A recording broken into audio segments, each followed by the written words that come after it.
അസ്സലാമു അലൈക്കും. എൻ്റെ എല്ലാ കൂട്ടുകാർക്കും റിച്ചൂസ് വീട്ടിലേക്ക് സ്വാഗതം.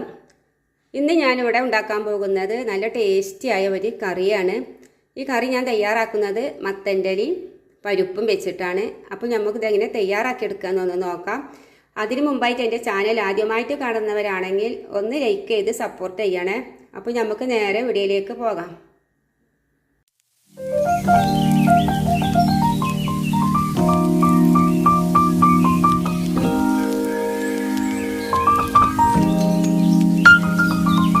അപ്പോൾ അങ്ങനെ അതാ ഈ ഒരു കറി തയ്യാറാക്കിയെടുക്കാനായിട്ട് ഞാനിവിടെ എടുത്തിട്ടുള്ളത് കുറച്ച് പരിപ്പ്, ഒരു തക്കാളി, 3 പച്ചമുളക്, കുറച്ച് മത്തൻ്റെ ഇല, പിന്നെ ഇതിലേക്കൊരു അരപ്പ് തയ്യാറാക്കണം. അപ്പോൾ അതിനായിട്ട് ഇതാ കുറച്ച് തേങ്ങ, ഒരു 6-7 ചുവന്നുള്ളി, ഇത്തിരി നല്ല ജീരകം കുറച്ചെടുത്തിട്ടുള്ളൂ.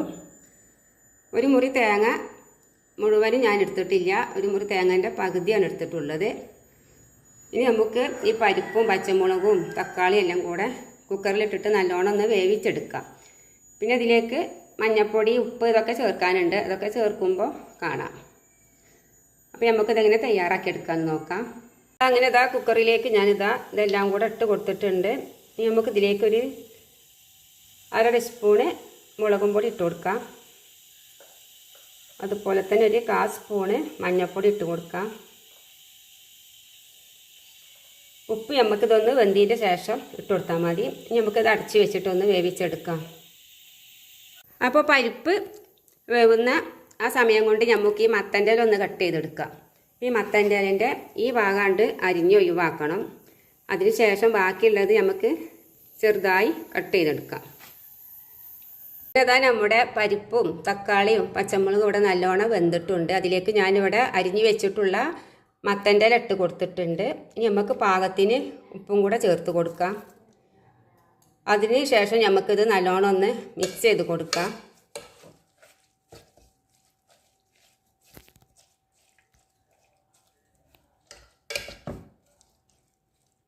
അതാ നല്ലോണം മിക്സ് ചെയ്തെടുത്തിട്ടുണ്ട് ഞാനിതിവിടെ. ഇനി നമുക്കിതൊന്ന് വേവിച്ചെടുക്കാം. ഇനി നമുക്ക് നമ്മുടെ തേങ്ങയും ഉള്ളിയും എല്ലാം കൂടെ ഒന്ന് അരച്ചെടുത്ത് വരാം. അതാ നമ്മുടെ പരിപ്പും മത്തൻ്റെ ഇലയും എല്ലാം ഇവിടെ നല്ലോണം വെന്ത് വന്നിട്ടുണ്ട്. ഞാനിതാ കുക്കറിൽ നിന്ന് വേറൊരു പാത്രത്തിലേക്ക് ഒഴിച്ച് വെച്ചതാണിത്. ഇനി നമ്മളിവിടെ അരച്ചെടുത്തിട്ടുള്ള തേങ്ങ അതിലേക്ക് ഒഴിച്ച് കൊടുക്കാം.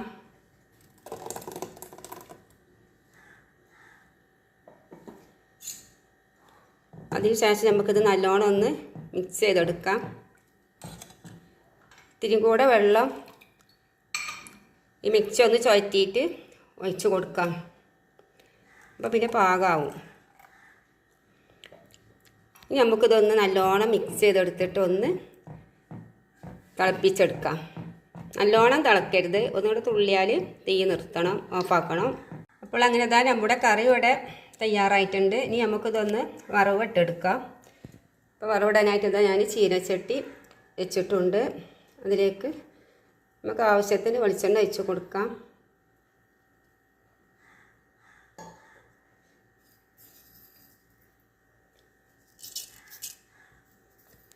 കടുക് നല്ലോണം പൊട്ടിയതിൻ്റെ ശേഷം നമുക്ക് ഇത്തിരി കറിവേപ്പില ഇട്ട് കൊടുക്കാം. ഇതിലേക്ക് കറിവേപ്പില ഇട്ട് കൊടുക്കാം. കൂടെ തന്നെ ഉണക്കമുളകും കൂടെ ഇട്ട് കൊടുക്കാം. നമുക്കിത് കറിയിലേക്ക് ഒഴിച്ച് കൊടുക്കാം. ഇതാ നമ്മുടെ പരിപ്പും മത്തൻ്റെ ഇലയും വെച്ചിട്ടുള്ള നല്ല ടേസ്റ്റിയായ കറി ഇതവിടെ തയ്യാറാക്കി എടുത്തിട്ടുണ്ട്. അപ്പോൾ ഇതുപോലെ നിങ്ങളും ഒന്ന് ഉണ്ടാക്കി കഴിച്ച് നോക്കൂ. അത്രക്കും ടേസ്റ്റാണ് ഈ ഒരു കറിക്ക്. ഇത് മത്തൻ്റെ ഇലയെന്നൊന്നും ആരും പറയൂല. മുരിങ്ങൻ്റെ ഇലയും പരിപ്പൊക്കെ കറി വെക്കണ അതേ ടേസ്റ്റിലാണ് നമുക്ക് ഈ ഒരു കറി ഇവിടെ കിട്ടിയിട്ടുള്ളത്. അപ്പോൾ എല്ലാവരും ഇതുപോലൊക്കെ ഒന്ന് ഉണ്ടാക്കി കഴിച്ച് നോക്കുക. അപ്പോൾ എൻ്റെ വീഡിയോ ഇഷ്ടപ്പെട്ടാൽ എല്ലാവരും ഒന്ന് സബ്സ്ക്രൈബ് ചെയ്യുക, ലൈക്ക് ചെയ്യുക, കമൻറ്റ് ചെയ്യുക, സപ്പോർട്ട് ചെയ്യുക. അതുപോലെ നിങ്ങളെ കുടുംബക്കാർക്കൊക്കെ ഒന്ന് ഷെയർ ചെയ്ത് കൊടുക്കുക.